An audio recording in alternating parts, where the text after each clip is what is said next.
very hungry. Apache boy, Mom, I'm very hungry. The cowboy heard him, and what he did surprised everyone. The boy's voice was barely louder than the wind, thin and trembling as it slipped out from between his cracked lips, yet it carried a weight far heavier than the snow pressing down on the branches around them. Mom, I'm very hungry. He did not cry when he said it. He had cried enough days ago, until even tears felt like a luxury his small body could no longer afford. His mother tightened her arms around him, pulling him closer against her chest, as if she could shield him not only from the cold, but from the truth of his words. Her fringed suede jacket, once a gift from her own mother, was stiff with frost and age, its warmth long since worn thin. She pressed her cheek to her son's hair, breathing him in, steadying herself. Because a mother who breaks cannot protect anyone, they had been walking since dawn, following a path she barely remembered from stories told by elders who were now gone.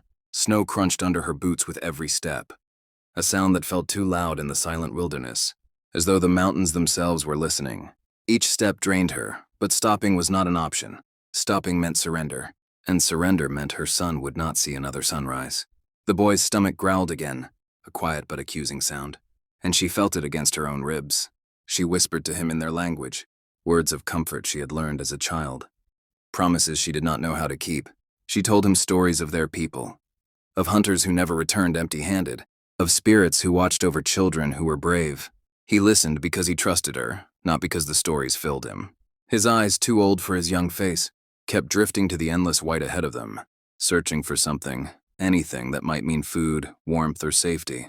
Behind them lay the land they had been forced to flee, the echoes of shouting men, burning homes, and the thunder of hooves that did not belong to friends. Ahead lay uncertainty, but at least it was quiet. She stopped near a large tree whose trunk was layered with heavy snow, using it as a shield from the wind. The boy sagged in her arms, his strength fading, and fear clawed at her chest. She had failed to find anything to eat since the last handful of dried roots she had shared with him the night before. Her own hunger had become a dull ache she could ignore, but his was sharp, urgent, unforgiving. She rested her forehead against the bark, closing her eyes for a moment, praying not for herself but for him. She prayed to the old spirits, to any god who might still listen to a woman like her, abandoned by the world. That was when she heard it, the rhythmic sound of hooves striking packed snow.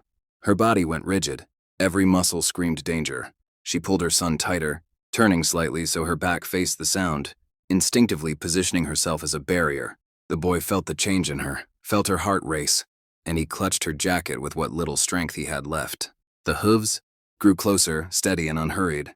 Not the frantic charge of men hunting, but not the sound of mercy either. Her mind raced. Run? She could not. Hide? The tree offered little cover. Fight? She had nothing but her will. From behind the curtain of falling snow emerged a man on horseback, his silhouette dark against the pale landscape. He wore a wide-brimmed hat pulled low, a heavy coat wrapped around him, and he sat his horse with the ease of someone who had lived his life in the saddle. She did not look at his face at first. She had learned that faces could lie.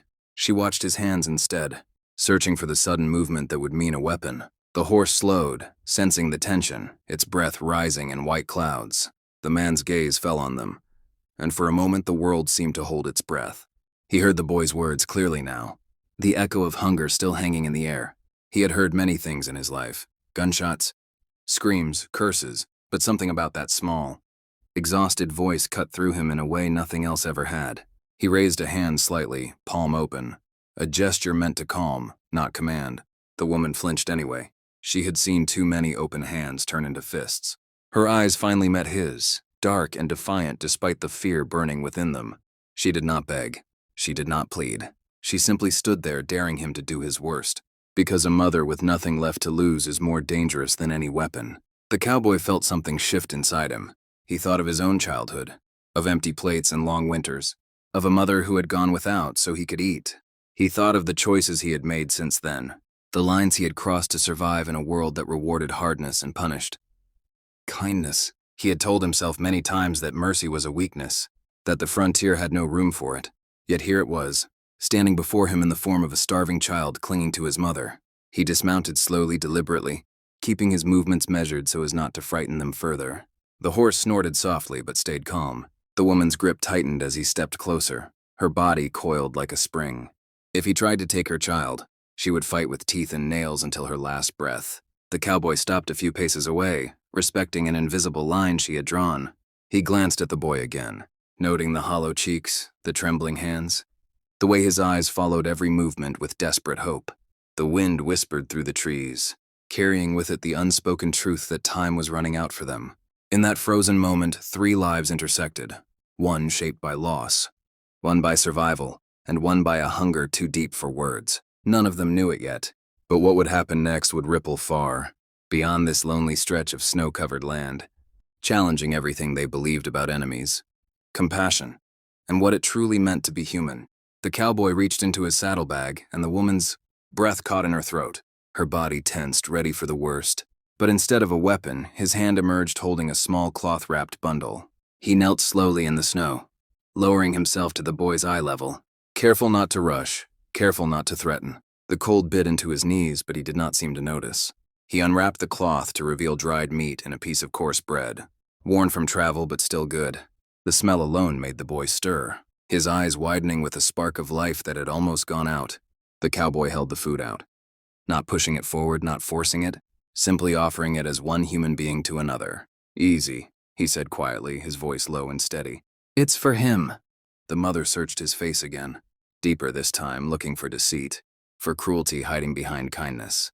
All she found was weariness and something that looked like regret. Slowly, painfully, she loosened one arm, just enough for her son to reach. The boy hesitated, looking up at his mother for permission, and when she gave a small nod, he took the food with shaking hands. He ate carefully at first, as if afraid it might vanish, then more urgently, small bites turning into hungry ones. The mother watched every movement, tears freezing on her lashes, her hand still hovering protectively near his head. The cowboy rose and stepped back, giving them space. He took out a canteen next and set it gently on the snow within their reach, then retreated another step. He said nothing more, as if words might break the fragile trust forming between them. When the boy finished, color returned slowly to his face, and his breathing steadied. He leaned into his mother, exhausted but no longer fading. She pressed her forehead to his, whispering thanks not in words the cowboy could understand, but in a language older than all of them. After a long silence, the cowboy spoke again, pointing toward the distant valley. There was a trading post there, he explained, a place where people passed through, where food could be found and work exchanged for shelter. He would ride ahead and tell them to expect her. He would make sure no one followed her tracks. The woman listened, her shoulders finally lowering, the constant tension easing just enough to let hope in. She did not know if she trusted him fully, but she trusted the warmth now in her son's body, and that was enough. He mounted his horse and turned away, not waiting for gratitude, not asking for anything in return. Before he left, the boy called out, his voice stronger now. The cowboy paused and looked back. The boy lifted his small hand in a quiet gesture of thanks. The man nodded once, a simple motion, then rode off, his figure slowly disappearing into the white landscape. The mother watched until he was gone, then turned her face toward the path ahead. For the first time in many days, she believed they might survive.